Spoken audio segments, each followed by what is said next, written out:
Nós vamos conversar agora sobre o programa de pós-graduação em agronomia, né, do Centro de Ciências Agronômicas de Ciências Agrárias da Universidade Federal de Roraima. E vamos conversar com a professora Sandra Cátia, que é coordenadora de pós-graduação em agronomia da UFRR, e com o professor Valdinar Ferreira, que é ex-coordenador lá daquela área. E eles vêm falar aqui sobre como é que está se desenvolvendo o programa de pós-graduação e os excelentes resultados que têm sendo obtidos. Aliás, a Universidade Federal de Roraima, apesar de toda a dificuldade, está no auge, né? Teve boa avaliação do curso de medicina, né? Nota 4 naquele exame. Nós divulgamos aqui uma coisa que não foi verdadeira, que seria a maior nota de avaliação de curso de medicina na Amazônia. Não é verdade. A primeira, a universidade melhor avaliada, que teve o curso de medicina melhor avaliado, é a Universidade Estadual do Pará, no campus de Marabá, que teve uma pontuação de 5 no Exame Nacional de Ensino de Medicina, que foi o primeiro a ser realizado agora, né? E nós ficamos com 4, que já é uma grande nota, mas não é a maior da Amazônia, como nós divulgamos aqui.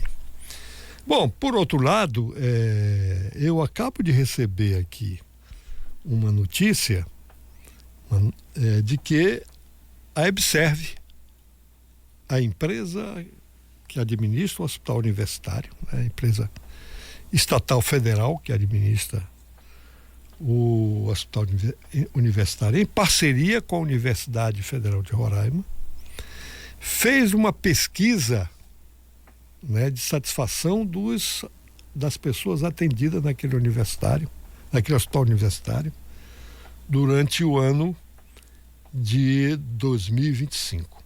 O resultado mostrava uma coisa surpreendente, né? Em meio à insatisfação geral da população com atendimento médico em Roraima, especialmente estadual e municipal, o hospital universitário, né, atendeu, quer dizer, os pacientes atendidos pelo hospital universitário, volto a dizer, administrado pela EBSERV, Universidade Federal de Roraima, estão em números 94,5% satisfeitos com o serviço que ali receberam. Isso é um ponto fora da curva, né? Aqui no programa, por exemplo, todo mundo sabe que todos os dias, especialmente no programa Bom Dia 100.3 FM, comandado pelo Nathanael Vieira, todo dia a gente recebe queixas da população com relação ao atendimento médico, tanto nas unidades básicas de saúde quanto nos estabelecimentos a cargo da Secretaria Estadual de Saúde, né? Essa história de consulta especializada ao Coronel Mota. Às vezes a pessoa é diagnosticada com certa doença e só vai ser atendida com 6 meses. Algumas já morreram, né? Então é bom saber dessa excelente avaliação que tem o hospital universitário. Mas também nós temos, volto a dizer, boas notícias na área de ciências agrárias. O Centro de Ciências Agrárias mantém 2 cursos de pós-graduação. Não é isso? Não é mestrado e doutorado? É um programa de pós-graduação. Sim, um programa com 2 cursos. Com 2 cursos. Um de mestrado e doutorado na área de agronomia. Na área de agronomia, né? É. Professora Cátia, quais foram as últimas avaliações que a CAPES, né? É a CAPES. Fez desses cursos? Não, os cursos eles são avaliados integradamente, né? Uhum. É o programa que é avaliado. Então, é o programa, não é cada curso, não. Não, é o programa. O programa ele tem 2 níveis de curso, né? O curso é o mesmo, né? Que é o programa de pós-graduação em agronomia com linha de pesquisa, com área em produção vegetal, em 2 níveis. Programa estrito sensu. Estrito sensu. E pós-graduação, estrito sensu. Estrito sensu. Um em nível de mestrado e o outro em nível de doutorado. A nota é dada para o programa. Então, nós tivemos uma evolução, saímos da nota 4 e passamos para a nota 5. Então, esse interstício aí de avaliação, o professor Valdinar estava na coordenação. Então, assim, muito mérito do professor que nós trabalhamos bastante, né, perseguindo, né, uma trajetória onde buscamos publicações de maior impacto, né, maior número de publicação, mais assertividade, né, nas dissertações e teses. Então, foi nessa linha que nós trabalhamos. O professor Valdinar pode... Deixa eu só levantar algumas questões, o porquê desse bom desempenho.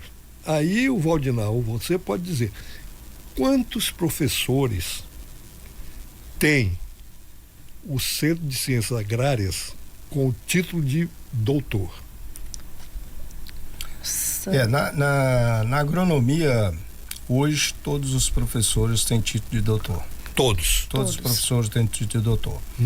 E aí nós temos outra coisa interessante. Para você ir para pós-graduação, você não precisa apenas ter o título de doutor. É preciso você ter um empenho muito grande, uma dedicação muito grande na pesquisa. E essa pesquisa, ela começa aonde? Lá na iniciação científica. A iniciação científica. Então, tanto o professor como o aluno vai treinando essas habilidades, o professor a habilidade de orientar e o aluno a habilidade de desenvolver a pesquisa. A partir daí, com um ganho de produção de conhecimento, isso aí é mais que obrigatório, tanto pela CAPES como pelo CNPq, que o professor tem uma produção científica. Então, ele tendo uma produção científica, ele começa a interagir com os professores já do programa de pós-graduação. E aí a coisa acontece, porque não é só chegar, eu quero ser professor da pós-graduação. Não é assim. Então, é preciso toda uma formação. E, com isso, a Universidade Federal de Roraima está de parabéns, porque graças ao sucesso tanto na área de saúde como na área de agrária agora e outras áreas sociais que a universidade teve bons resultados, né? Isso aí faz resultado de quê? Da dedicação dos professores, da dedicação dos alunos, da dedicação dos técnicos. Então, todo um conjunto de atividades, não só o coordenador, logicamente que a coordenação, ele tem que ter uma capacidade de liderança, se não tiver, ninguém vai, né? Que vai somar. Então é preciso que a gente entenda que todo mundo somou nisso, os alunos, os professores, os técnicos. Nós tivemos uma questão de um planejamento estratégico muito eficiente, a preocupação com a produção científica. Com isso, a produção científica aumentando, nós tivemos bons resultados também, não só na CAP, mas no CNPq. Nós aumentamos o número de professores pesquisadores do CNPq, que é o chamado produtividade em pesquisa, né?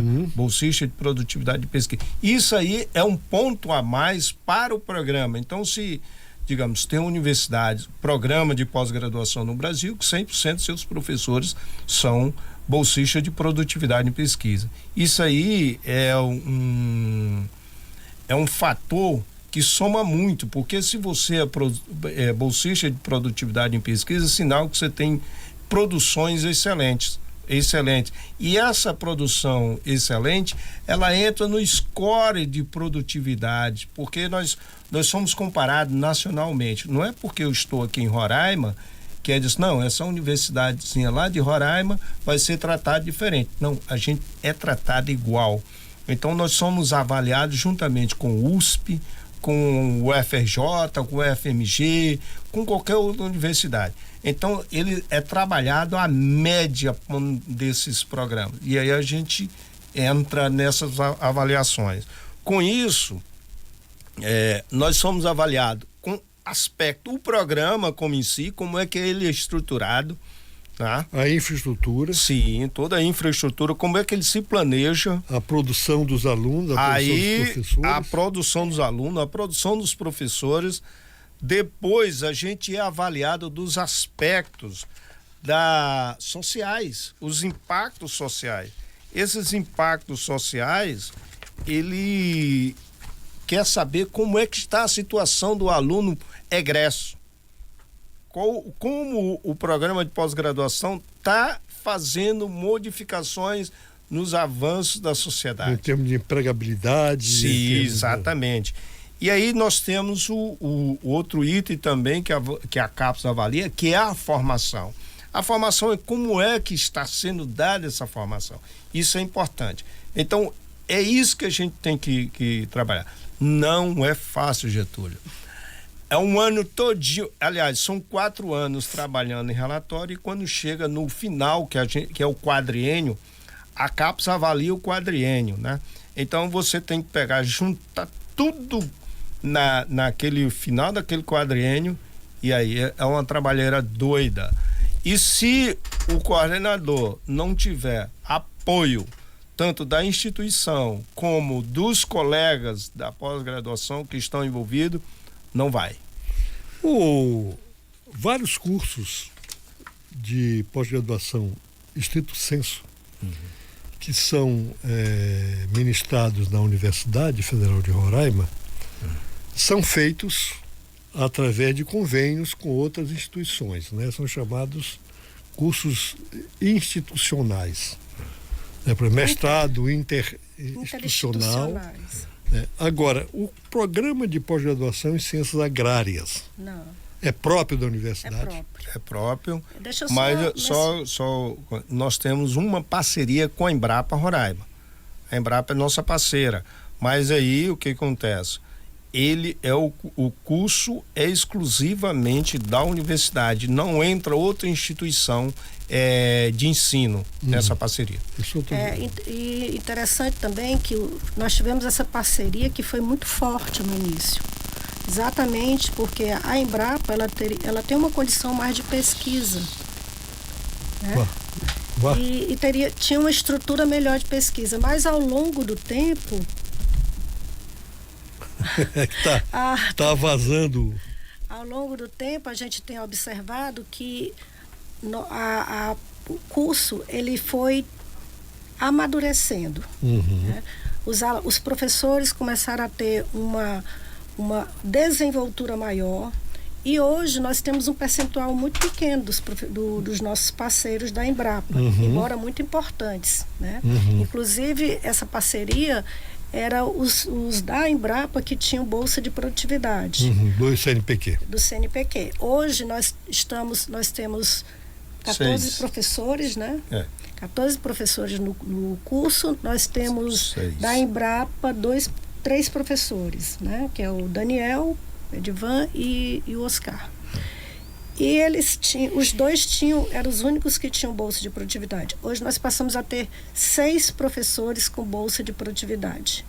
Então, quer dizer, os nossos professores do programa da UFRR já tiveram, né, esse crescimento em termos de maturidade. E também, uma coisa importante nesse aspecto, foram alguns projetos que a gente foi galgando ao longo desse tempo. Por exemplo, nós tivemos um projeto importante da CAPES, que financiou aí por 4 anos, né, uma interação do programa com a UFESA, outro com a geografia. Então, isso capitalizou o programa para a gente ter mais flexibilidade de recurso, que é uma coisa que efetivamente pega muito o programa, é recurso, porque sem recurso não dá para você fazer boas pesquisas, ter variáveis inéditas. Então, efetivamente, isso é um grande gargalo que eu acredito da maioria das pós-graduação. Não é só da nossa. Mas a nossa tinha uma particularidade porque nós estamos numa universidade pequena, onde os programas estão iniciando praticamente. Nosso programa de mestrado foi em 2007, em 2013 nós fomos aprovado o doutorado. Então é uma coisa que a gente está evoluindo. E nesse aspecto também, agora os professores também começam a ter protagonismo em trazer grandes recursos. Ano passado, 2024, final de 2024, nós aprovamos um projeto de 2.400.000 no programa do CNPq. Então, isso dá uma força imensa. É tanto que hoje a gente está com um projeto, nós estamos pleiteando 2 projetos na FINEP, que é de estruturação, onde nós vamos aumentar o número de laboratórios para poder acolher esse projeto que nós recebemos, que é de bioprospecção. Então, é um projeto enorme, onde a gente vai trabalhar a bioprospecção de algumas... Aqui nós trabalhamos com o camu-camu, o araçaboi, camu-camu, araçaboi e o caimbé. Caimbé? Caimbé. Nós buscamos micro-organismos que possam aumentar a produtividade das culturas. Então a gente selecionou, nessa linha nós temos a professora Kedma trabalhando o camu-camu e o araçaboi, e eu estou trabalhando com o caimbé. Já temos uma tese publicada sobre bioprospecção de micro-organismo nessa parte de crescimento. Micro-organismo do caimbé para aplicar em outras culturas? Em outras culturas, para poder... Como o caimbé é uma cultura que aí ela passa, né, por fogo, por estresse hídrico, então a gente imagina assim, deve ter alguém aí ajudando o caimbé. Então a gente está procurando esses micro-organismos, já selecionamos alguns, agora nós estamos na segunda fase já de avaliação de campo, para depois sair um produto. Então é esse amadurecimento que o programa está trazendo, que vai fomentar a gente trazer mais produção e, consequentemente, galgar o nosso sonho, que é chegar a 7, né, Valdinar? O que? 7 o que? Nota? É a nota máxima. É máxima, é? Não é 5 máximo, é 7. Não, é 7. Na pós-graduação, Getúlio, os programas, eles começam com conceito 3, aí vai para 4, e aí essa fase de 3 e 4 é uma fase de estruturação. Quando chega o conceito 5, é o que a gente chama consolidação, certo? A CAPES chama consolidação.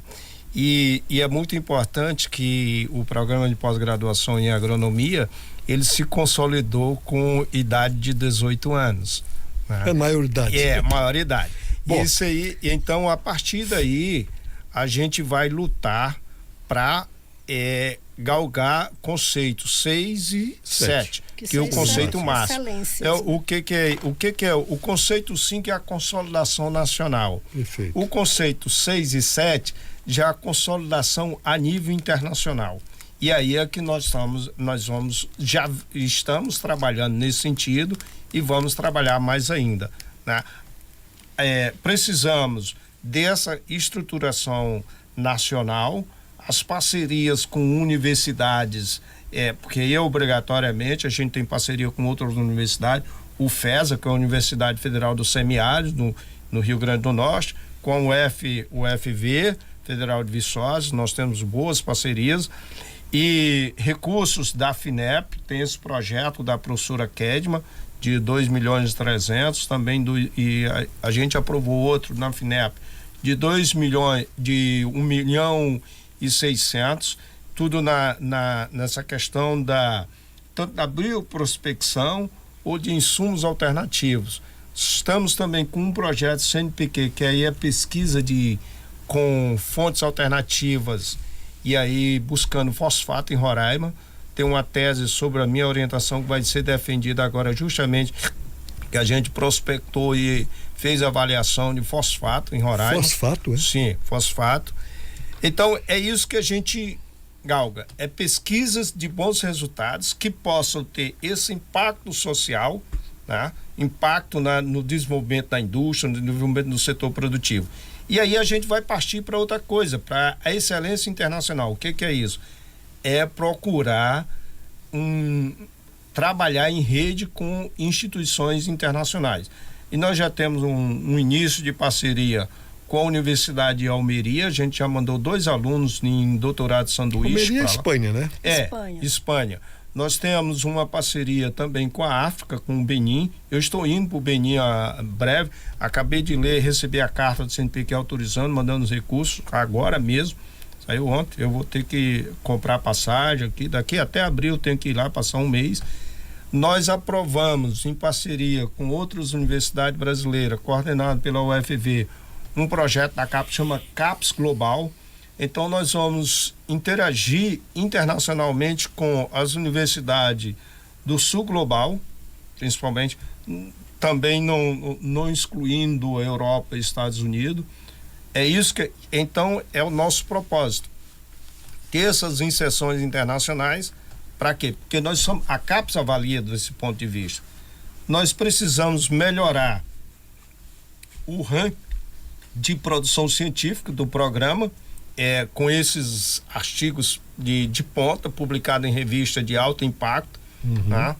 Nós precisamos ministrar, inclusive até disciplina em inglês, porque isso é uma cobrança porque abre, né? A perspectiva de... E aí a gente pode receber alunos sem problema, porque a grande dificuldade, vamos dizer, a Guiana aqui, a grande dificuldade da Guiana vir para o Brasil é porque eles não querem sair da zona de conforto dele, aprender português.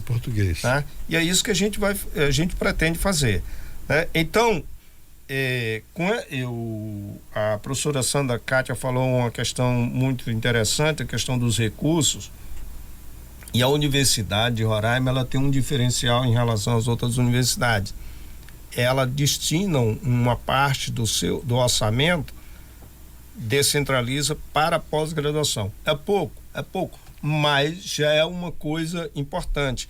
E é preciso que a sociedade, as empresas, né, os nossos representantes políticos vejam a importância desses programas de pós-graduação para quê? No sentido de promover transformação na sociedade. Então nós precisamos trabalhar mais, e é uma cobrança da CAPES, trabalhar mais com as empresas. As empresas, inclusive saiu o ranking das universidades nacionais. Aí teve um aluno que chegou para mim e disse: professor, mas por que a universidade ainda não está no ranking das melhores? Porque uma universidade lá em São Paulo, ela trabalha com uma imensidade de empresas. E essas empresas, elas dão pontuações para a universidade. E quando nós chegamos aqui em Roraima, nós não temos empresas. Então, esse quesito aí, a gente perde muito, por isso que... Então, é preciso que a gente crie essa teia de trabalho, né? E a gente possa se fortalecer, e fortalecer o Estado, fortalecer a região. A Amazônia é muito carente ainda de pesquisa, né?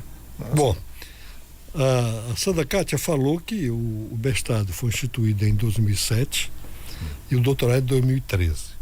Nesse período, quantos mestres foram formados e quantos doutores foram aprovados, é claro, com a aprovação da tese? Passa os dados aí, Valdinei. Nós temos, ao longo desse período, nós formamos 155 mestres.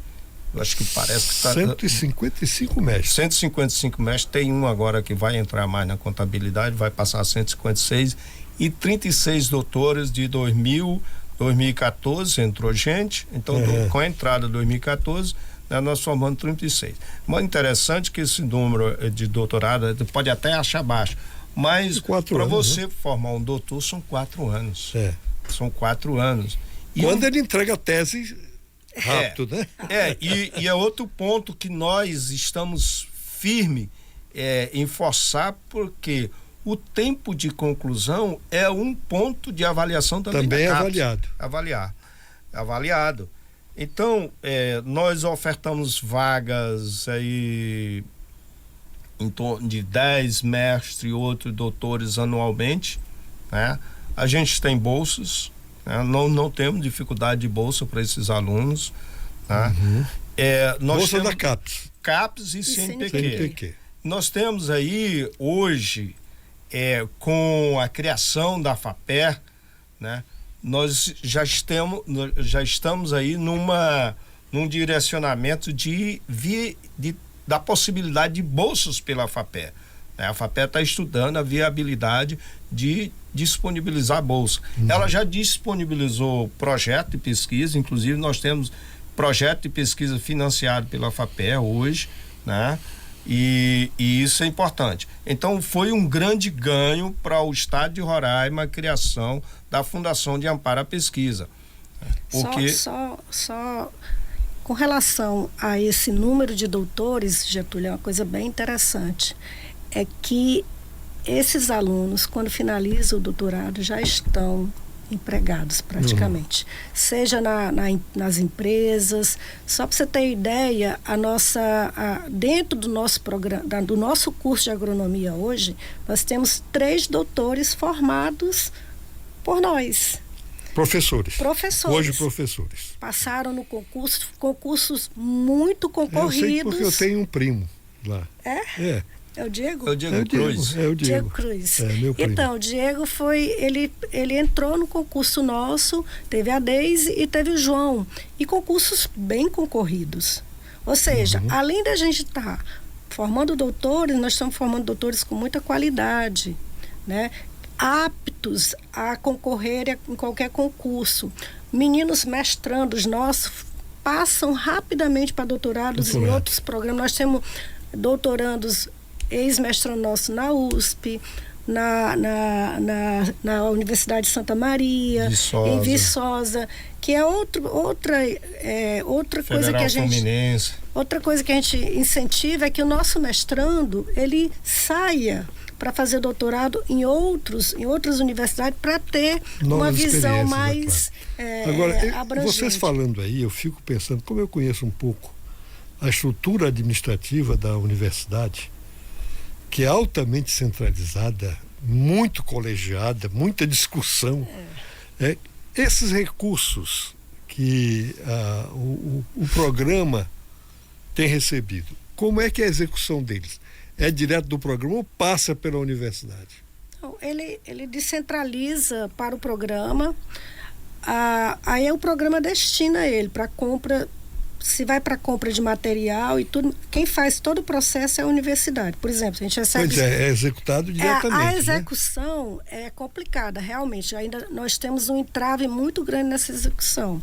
Porque ele não vem, por exemplo, ele poderia vir no sistema mais fácil. Como era antigamente pela Juri. Por exemplo. Mas tem um ponto interessante hoje. A universidade fez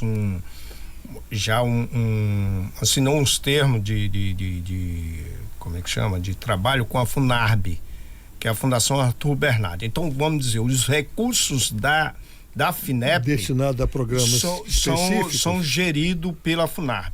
Então, a grande maioria desses grandes recursos, digamos, do projeto da 2 milhões da projeto FINEP. da FINEP, os projetos da FINEP são geridos, um dos que eu coordeno, gerido pela FINEP. Então, gerido Funarb. pela Funarb. Então, o que acontece? A Funarb lá, eu mando o pedido que eu quero, ela faz a cotação lá dos 3 produtos, eu escolho o produto que eu quero e digo, você compra isso, porque eu quero isso por isso. Então, quais são os recursos que a universidade faz a gestão? É o recurso PROAP, que vem da CAPES, e o recurso da descentralização da universidade. Os demais são geridos ou pelo próprio pesquisador, certo? Tem muito projeto que é gerido pelo próprio pesquisador. No caso do pesquisador, tem aprovado um programa específico para ele, né? Aí eu tenho o meu cartão pesquisador, ou do CNPq ou da CAPES, certo? Aí eu mesmo presto conta. Isso é mais fácil. Uso da universidade, mas a universidade está procurando trabalhar muito esses recursos, principalmente com a fundação, para diminuir essa burocracia tão grande que tem, porque é normal, né? Licitação, aquela coisa toda. O da descentralização. Porque a execução direta pela universidade está sujeita a todo aquele rigor lá. Exatamente. E o palpite dos chamados procuradores. Se fala muito autonomia universitária, mas hoje praticamente isso não existe. Tem um procurador lá que. Tudo que o você reitor da vai universidade tem que ter uma paciência enorme. Verdade. Uma habilidade enorme que o Geraldo tem feito o Geraldo, isso. ele é muito tranquilo. Para você gerir, né, gestões colegiadas não é fácil. Não é por isso que a minha pergunta, você vai conseguir recurso, mas esse recurso vai chegar lá na ponta? A gente com tem que executado, velocidade? A gente tem executado quase tudo. E agora nós temos aí uma possibilidade do que a gente não consegue executar ir para um cartão administrativo que fica com a pró-reitora, e aí a pró-reitora vai executar o que a gente precisa. Tipo cartão corporativo. Então, antigamente, no meu tempo, isso era programação para despesas, pequenas despesas, não sei o que lá, que era uma era que a gente recebia. Bom, o fato é que realmente a gente ainda tem alguns entraves. Um dos critérios que vocês disseram aí, de avaliação tanto da CAPES quanto do CNPq, dos programas de pós-graduação, é o impacto que esses programas causam na sociedade, né? Chamados que, acho que o Valdemar chamou efeitos sociais. Isso. Os impactos sociais. Os impactos sociais. O que vocês podem citar de contribuição dos programas e do próprio centro, né, para a economia de Roraima? Getúlio, pesquisas que tenham sido paramétricas no sentido de contribuir, né, inclusive nessa parceria com a Embrapa, para o desenvolvimento agronômico, veterinário de Boa Vista. Eu não sei se eu estou equivocado, mas o reitor Geraldo Cernelli anunciou aqui a implantação do laboratório de solos, né? Sim, nós temos um laboratório de solos hoje aqui em Boa Vista, mas ele é um laboratório particular. O nosso laboratório de solos, ele é exclusivamente para pesquisa. Ele não faz trabalho externo? Não faz trabalho externo. Por quê? Porque isso demandaria uma fundação, receber... É a questão da gestão. Então, não temos como gerenciar isso. É muito complicado. Todos os laboratórios de solos que tem dentro das universidades não são geridos pela universidade. Sempre tem uma fundação à frente. Ceará tem a fundação. Viçosa tem a fundação. Então, não tem como gerir, porque é um ritmo muito grande de demanda. Sim, e você tem que fazer comércio, compra. Né? Exatamente. Eu disse, vai acabar a editora da universidade. Por quê? Porque para comprar um livro, você tem que ver onde é que está lá exposto esse livro. Aí você tem que fazer um pagamento através de um DARF. De um DARF. Vai no banco, paga o DARF. Com aquele DARF pago, você vai na biblioteca lá, ou na exposição, na livraria e compra. É uma burocracia enorme. Enorme, que você perde a paciência. Vai nas vendas do e-comércio e compra diretamente. Claro. Então, a gente destina o laboratório para pesquisa. E isso tem... E aqui já tem laboratório particular? Temos um laboratório excelente, de alto nível. Conheço Solo Água. Inclusive, Solo Fácil. Essa menina, ela fez doutorado lá na URGS, se não me engano. Ela tem uma parceria conosco, porque a gente sempre que precisa assim, de uma coisa mais imediata, ela nos auxilia. Então, a Stephanie, ela tem sido assim, uma grande parceira para a gente. Porque antes você tinha que mandar para o Centro-Oeste. Imagina, a gente mandar amostra para o Centro-Oeste, enfim. O Getúlio, você falou aí que o reitor citou a questão do laboratório de solos, né? Mas na realidade não é o laboratório de solos. Nós estamos construindo um complexo de laboratório que envolve o Museu de Solos e o Laboratório de Horticultura e Manejo de Cultura. Então, esses laboratórios é uma demanda que o programa fez ao reitor, e o reitor correu atrás, conseguiu a emenda parlamentar, acho que o deputado Nicolete, e aí essa emenda nós estamos construindo esse laboratório de manejo de cultura e horticultura, e é para melhorar a infraestrutura do programa, porque o museu de solo a gente está ampliando de maneira tal que ele possa receber mais a clientela, né? E nós temos uma clientela muito grande para receber o Museu do Solo. O que é esse Museu do Solo? Na realidade, é um conjunto que a gente chama monolitos, que são amostras de todos os solos de Roraima, e a criançada vai muito lá, né? Vai muito visitar. Tem dia que temos 200 crianças da prefeitura, do município, do estado, né? Dos institutos federais visitando, né? E aí, o que acontece? A gente viu que necessita de uma demanda de um espaço maior, e conseguimos esse espaço maior. E aí, depois, o outro espaço a gente vai adaptar para a questão do laboratório de biologia molecular, que é do projeto da professora Kedman, que ela trabalhava imprensada, lá era fungo, bactéria, aquela coisa toda, e a gente vai melhorar.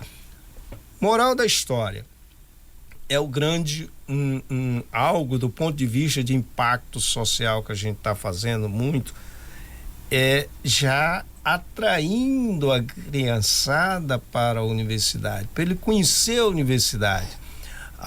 A sociedade conhece muito pouco a universidade, e é preciso que ela comece desde criança a conhecer a universidade. Para quê?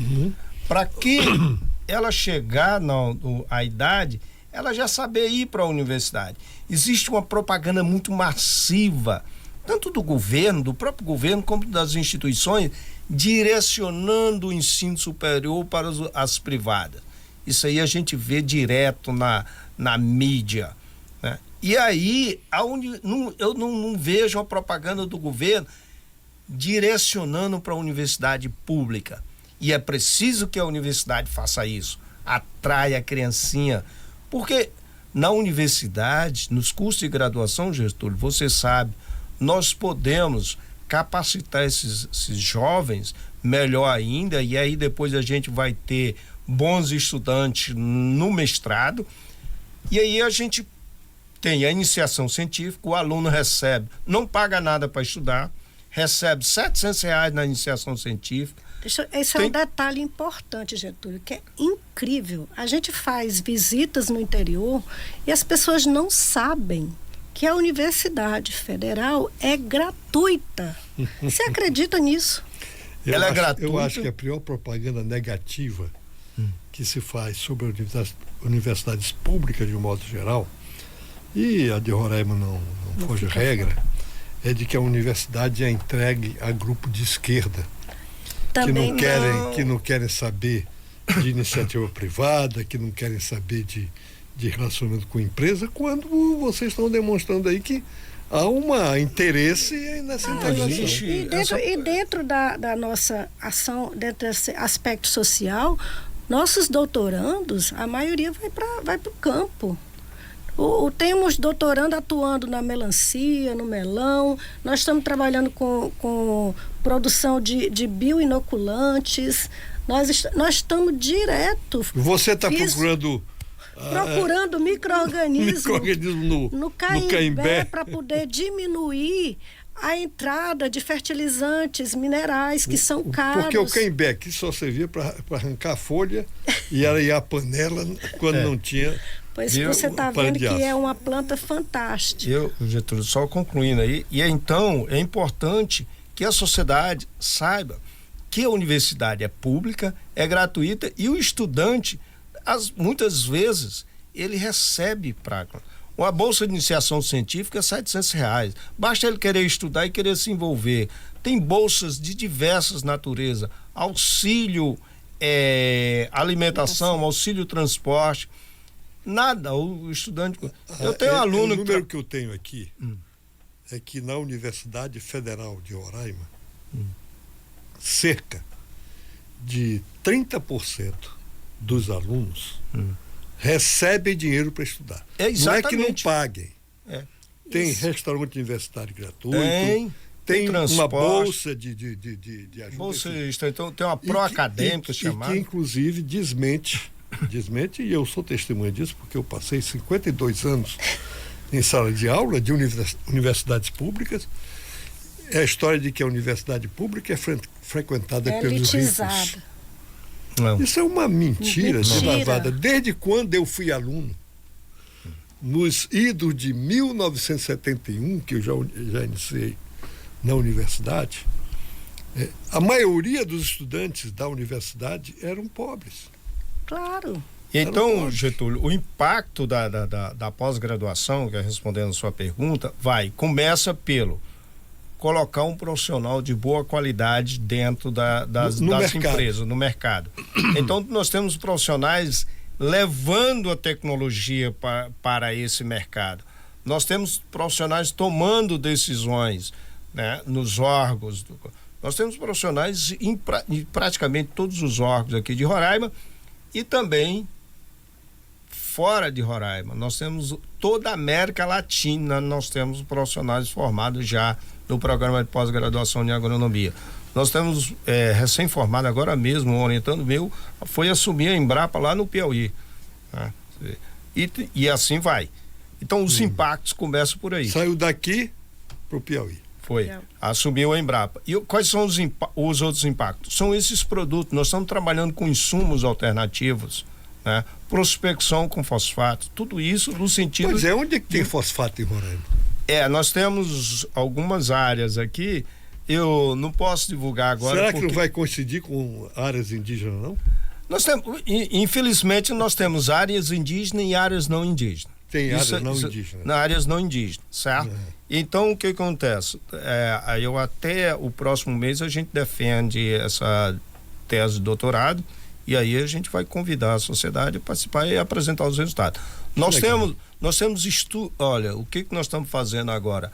Aproveitando esses resíduos que sobram de origem vegetal, nós temos a parceria com algumas peixarias, eles mandam deixar o que sobra o osso, a pele, toda a peixaria, e mandam deixar lá na universidade. Tem o menino aqui da Boa Vista Peixe, o menino da Recanto da Peixada, né? Eles vão deixar lá, a gente faz que a gente chama um biochá, biocarvão, e estamos testando, sabe aonde? Na comunidade indígena lá do Mauís e a comunidade indígena do Cauê, lá em Pacaraima. O Mauís é aqui no bairro de São Marcos. Então nós estamos testando com melancia. Então é uma forma... adubação de melancia? A adubação de melancia. É uma forma da gente gerar tecnologia... É cálcio puro, né? Fósforo e cálcio. Fósforo e cálcio. Né? Muito, muito. Então o que acontece? Nós levando essas tecnologias, principalmente para o pequeno produtor. O indígena, o pequeno produtor. Agora, como é que leva? Não apodrece, não? Não, a gente faz um biocarvão. Nós construímos um forno. Biocarvão. Nós construímos um forno, compramos uma máquina de triturar os resíduos vegetais e aí coloca dentro do forno, faz uma combustão parcial para não virar tudo cinza e depois leva isso. Então, vai em carvão, é? Tipo e aí a FINEP acabou de liberar também a compra de uma máquina para a gente peletizar esse material. Então vai facilitar até... Para adubação? Sim, facilitar até colocar na agricultura. E aí o que acontece? A ideia é, a partir daí, gerar um produto e a gente fazer uma parceria com a empresa privada e essa empresa te cuida. Nosso papel é gerar a tecnologia. Como faz a Embrapa, né? A Embrapa, ela depois que a pesquisa é feita, provada, ela credencia empresas privadas para fazer produção de mudas, para fazer... que a gente não tem como gerenciar isso. Bom, deixa eu ver se tem algumas perguntas já aí, Diover. Gerson Maciel diz: bom dia, doutor Getúlio, bom dia aos professores entrevistados. Primeiro, meus parabéns pelo prêmio. Uma pergunta: no curso de vocês tem laboratório para estudar prospecção de fosfato e calcário? O professor Waldinato acaba de responder isso, viu? Calcário não. Aliás, eu tenho um irmão que é geólogo, né? Que faz mais. É verdade. A questão do calcário ainda em Roraima é uma coisa muito. A CPRM, né, o Serviço Geológico Brasileiro, tem estudos, tudo. E ninguém sabe. Existe algumas coisas, mas ninguém sabe a viabilidade econômica. Então, para você fazer prospecção de alguma coisa, é preciso que também tenha viabilidade econômica. Você pode encontrar um filetezinho de calcário, você encontra. Aqui tem. Mas economicamente não é. O Salomão, ele foi da CPRM. E aliás, foi ele que descobriu. Que descobriu a usina de Pitim, aqui a mineração aqui no Amazonas. Então ele há 40 anos atrás, ele disse: não tem calcário em escala comercial em Roraima. O problema é isso. Até agora ninguém conseguiu desmentir. Olha a Edilene aí de Iracema, essa daí é nossa ex-aluna. Bom dia, passando para parabenizar os professores doutores Valdinar e Sandra Kátia pelo excelente trabalho que vem desenvolvendo à frente do Centro de Ciências Agrárias, a Edilene lá de Iracema. Ex-aluna da gente. É ex-aluna, né? Um excelente aluno, olha, infelizmente a gente não... levando para o interior a nossa universidade. Porque claro, interiorizando. ela leva conosco, né, o conhecimento, leva a universidade com ela. Então, esse é um trabalho, Getúlio, que as pessoas não reconhecem. Porque dentro dos cursos como o nosso, espera-se que a gente tenha produtos. Veja que o nosso maior produto é colocar a Edilene lá em Iracema e ela mudar a realidade dessas pessoas.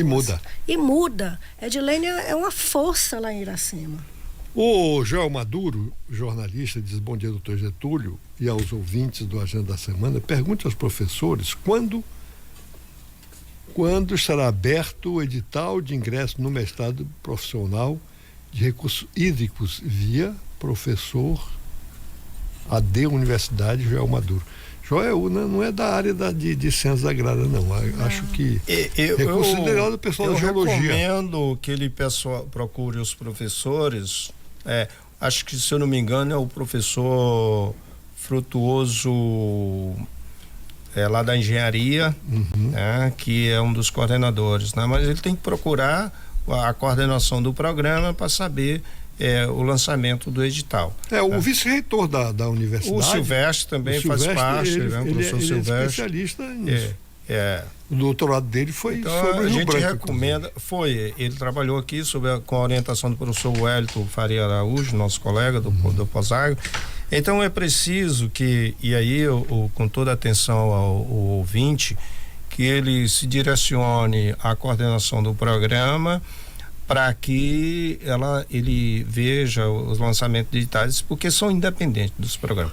Getúlio, tem uma coisa que você falou com relação à pesquisa de satisfação do hospital universitário. Então, por isso que eu estou respondendo dessa forma para o cidadão.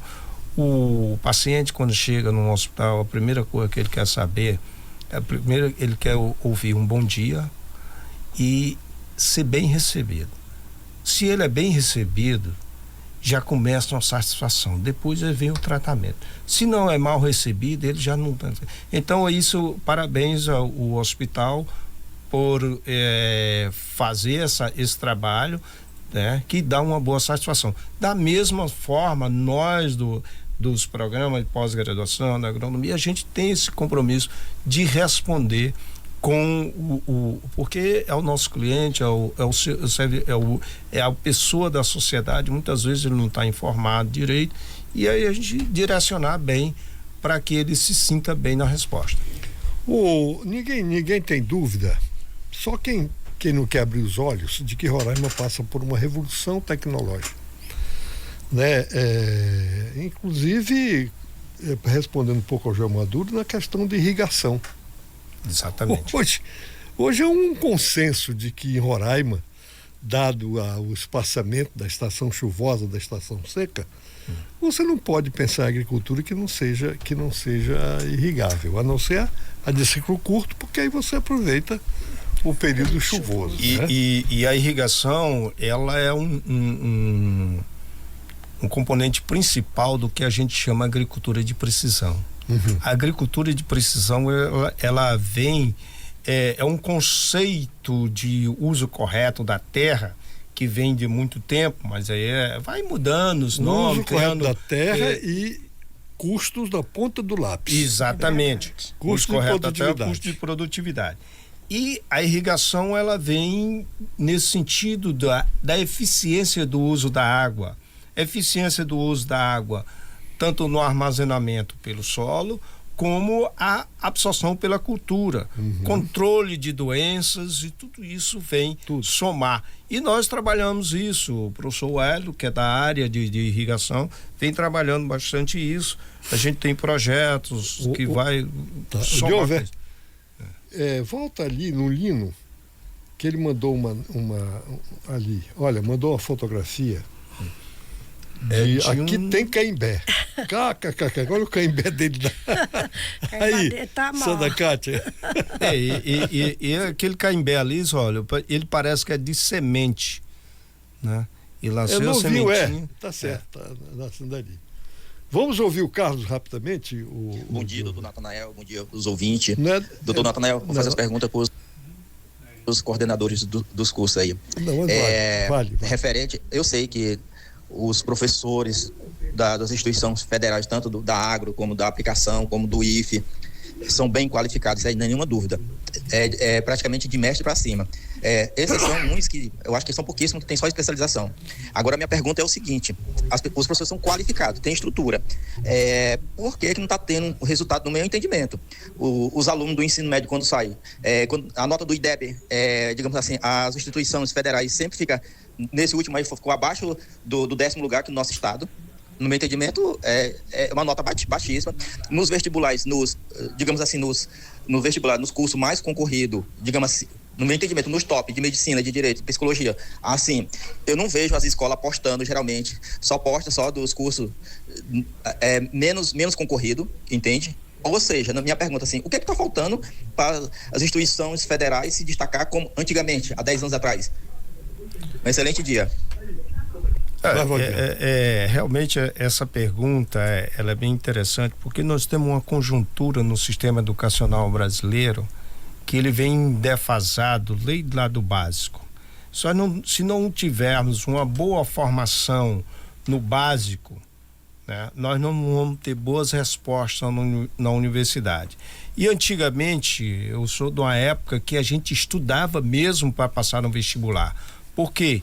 Porque nós tínhamos poucas instituições e a grande maioria eram públicas e a gente tinha que ralar mesmo. Hoje em dia, teve nos últimos anos uma política muito errada de pulverização do ensino superior sem se preocupar com a qualidade. Então, a concorrência diminuiu muito, jovem, e aí é muito importante e aí que vocês entendam. E qualquer pessoa chega na universidade, né? Numa universidade, principalmente as privadas, né? E aquilo que eu falei, existe uma propaganda muito grande das privadas atraindo, inclusive, os financiamentos. Isso é prejudicial para o ensino público gratuito, que a gente tem falado, mas é preciso que a sociedade abra os olhos, que nem tudo que está aí de bandeja é bom. Então é preciso que ela saiba escolher as universidades que são de boa qualidade, para que eles façam um curso de boa qualidade, e também é preciso que haja uma política muito séria na formação do ensino básico e ensino fundamental, para que o aluno chegue lá com um conhecimento básico de matemática, de física, de química, de leitura. Isso é importante. E a universidade, ela não tem condição de resolver toda essa deficiência do alunado que vem lá de baixo. Eu só queria colocar uma situação. Quando nós temos um país em que mais de 30% desse país vive às custas de bolsa, né? E não se considera desempregado. ele passa a ser considerado dentro da cadeia como empregado. Isso passa uma lição de que nós não precisamos prosperar. Nós precisamos apenas ficar de braços cruzados à espera, né, dessas migalhas, né, que caem das mesas desses grandes que que comandam esse país. Então, como é o nome da pessoa? É Carlos. Carlos, você imagina que isso que passam para as crianças, né, o pai que recebe uma bolsa e fica na dependência disso, ele passa para o filho dele uma mensagem que esse filho não precisa prosperar. E isso, por mais que a gente ache que não contamina, mas contamina sim. Nós estamos contaminados por uma política de receber, só receber. E aqueles que só recebem de braços cruzados, eles não vão prosperar, eles não sabem o que é prosperar. Então, a universidade é um diferencial na vida dessas pessoas. Daí a propaganda negativa, que você vai para uma universidade, vai ter greve, que você tem a questão de ideologia, doutrinações, etc. E faz tempo que para a UFR não tem greve, né? Houve uma grevezinha sempre, ali. Não, mas sempre houve isso. Tá, deixa eu dizer, eu quero dizer duas coisas, nosso tempo está voando. Ah, tá. Então, finalizando. Primeiro, ontem eu fiquei feliz.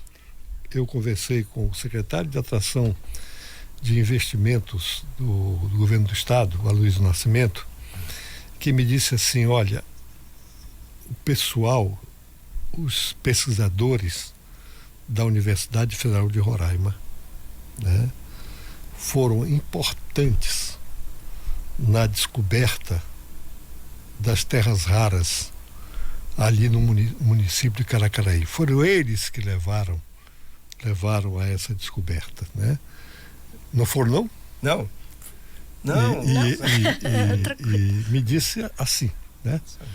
E isso é uma coisa que eu gostaria de colocar. Depois, com a reclamação do Carlos de que a universidade está divulgando só os bons resultados e, pelo que ele deixou a entender, só da área tecnológica, agronômica e não de cursos de psicologia, de arquitetura, não sei o quê.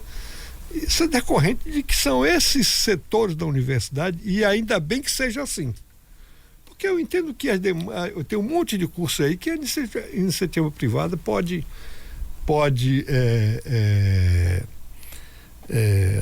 assumir esse espaço, até porque essa gente vai ser testada no mercado mesmo. Né? E se eles forem ruins, não terão emprego e serão demitidos. E isso não vai causar a morte, nem vai atrapalhar o crescimento do país. Getúlio,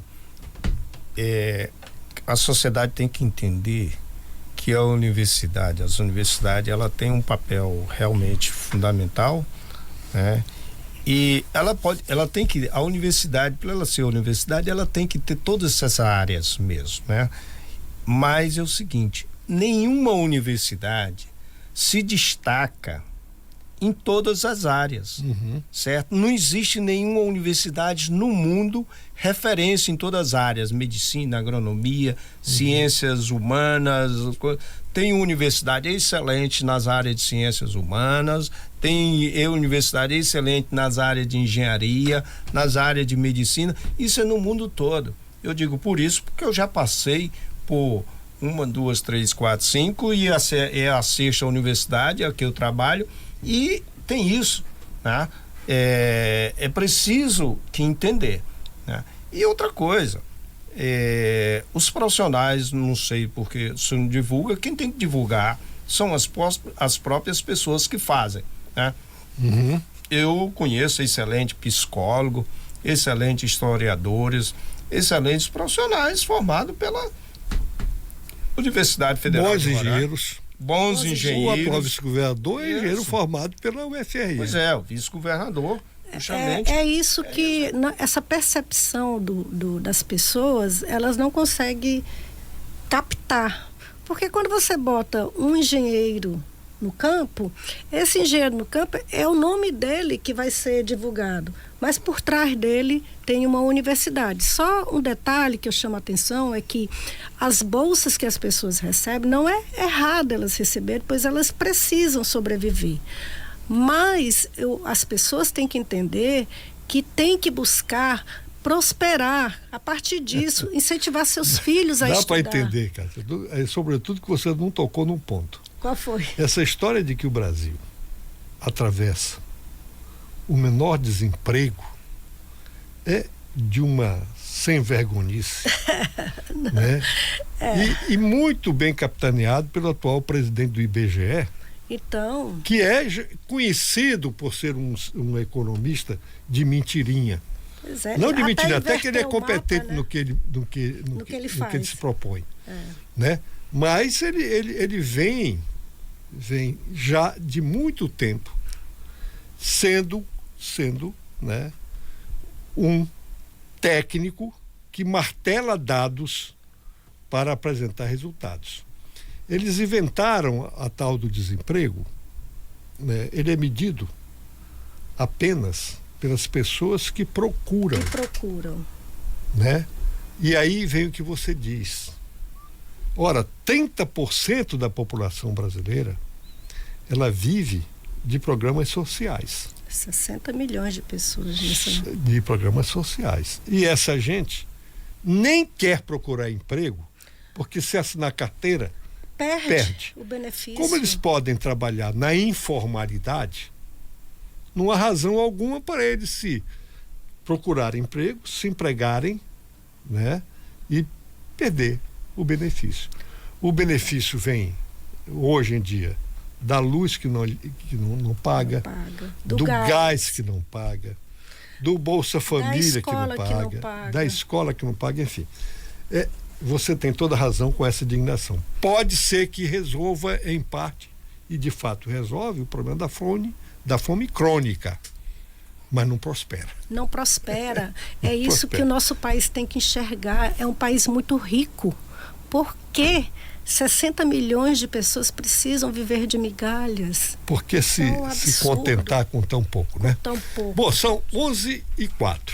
Só para concluir. Então, eu conclamo a sociedade a conhecer melhor a Universidade Federal de Roraima em todas as suas áreas, né? E ver o quanto é importante e quanto foi importante a Universidade Federal de Roraima, não só para Roraima, mas para a Amazônia como um todo. Perfeito. Então eu quero agradecer à professora Santa Cátia, ao professor Valdinar, por estar aqui falando, né, sobre coisas boas da universidade, né? Eu, não é porque trabalhei tanto tempo lá, mas eu passarei aqui a manhã inteira falando de profissionais já formados pela universidade, que estão no mercado e que estão no setor público. Então, também. Getúlio, só uma coisa, essa questão a gente tem que divulgar as virtudes da gente. A gente tem que divulgar as coisas boas da gente. As coisas ruins, os problemas, a gente resolve. E as coisas ruins, as pessoas que não gostam da gente falam. Deixa isso. Então a obrigação da Universidade Federal de Roraima é divulgar suas virtudes. E conclamar todos, né, que nos conheçam. Vão lá no nosso Centro de Ciências Agrárias, fica ali no quilômetro 12, né, pertinho, saindo de Boa Vista. É uma área de 550 hectares, nós sempre temos muitos projetos em campo, então a gente chama as empresas também para nos visitar, adoramos trabalhar em parcerias, então é isso, e nós vamos estar abrindo agora o edital para o nosso mestrado e doutorado em abril. Abril agora, né? Abril agora nós estamos abrindo o nosso edital. Bom, são